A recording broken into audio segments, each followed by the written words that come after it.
It's time for Episode 8 of Confessions of a Marketer.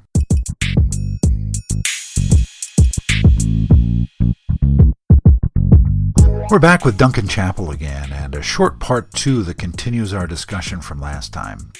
I stopped recording, and Duncan and I started talking about death by PowerPoint, a common affliction for analysts, so I restarted the recording, and we've got a brief discussion about that.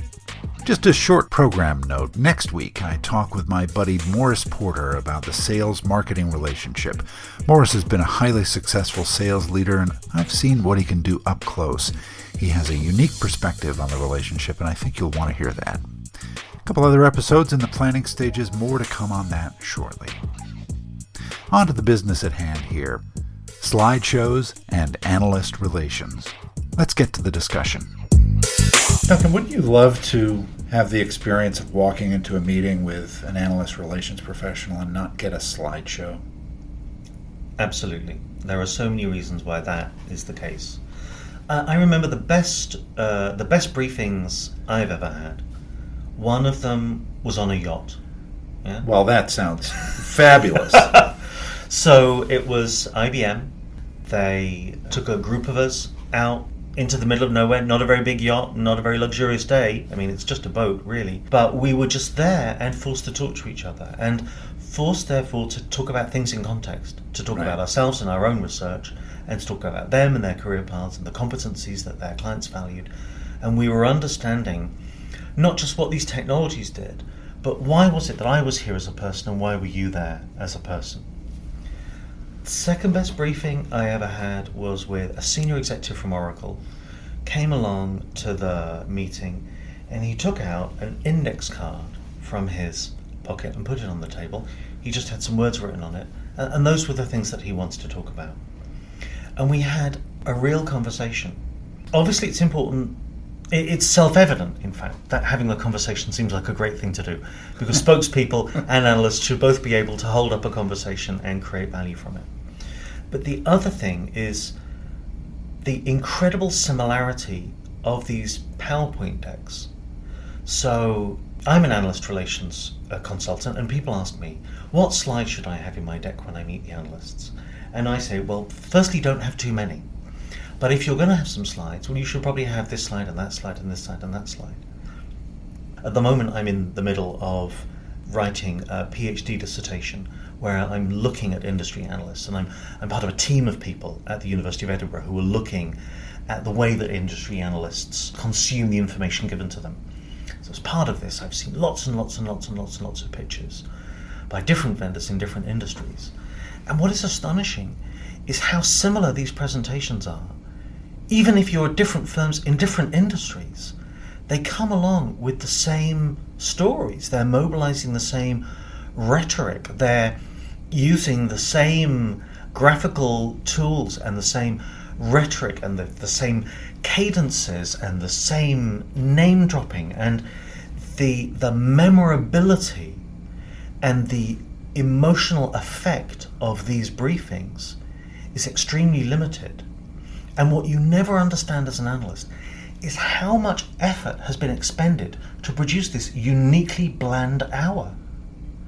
That organizations have spent so much time rehearsing and rehearsing, producing this immense convergence between vendors when they come along with no sense of the heroism of their customers. They come along with no sense of the pain that their clients have felt. Everything is so formalized and lifeless that it can be very hard for analysts to really understand, okay, there's this point of purchase, there's this problem where you have created a dramatic solution. It can be really hard to understand why the people in this room have been able to survive and stay in business when all of their competitors are mobilizing the same rhetoric and have got almost identical slides.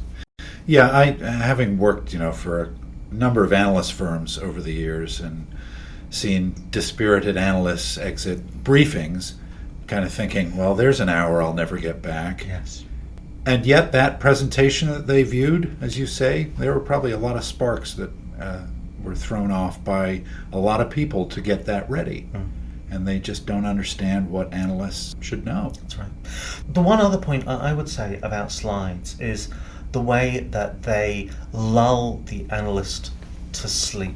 Yeah, you know the structure of the slide deck before it's opened. I mean, the odds of you seeing anything that you didn't really already know or couldn't get on their website. Exactly, is extremely limited. There's only one way that I've seen the use of slides work, and that is the person opens up the slide deck and says, I'm not going to show you these slides.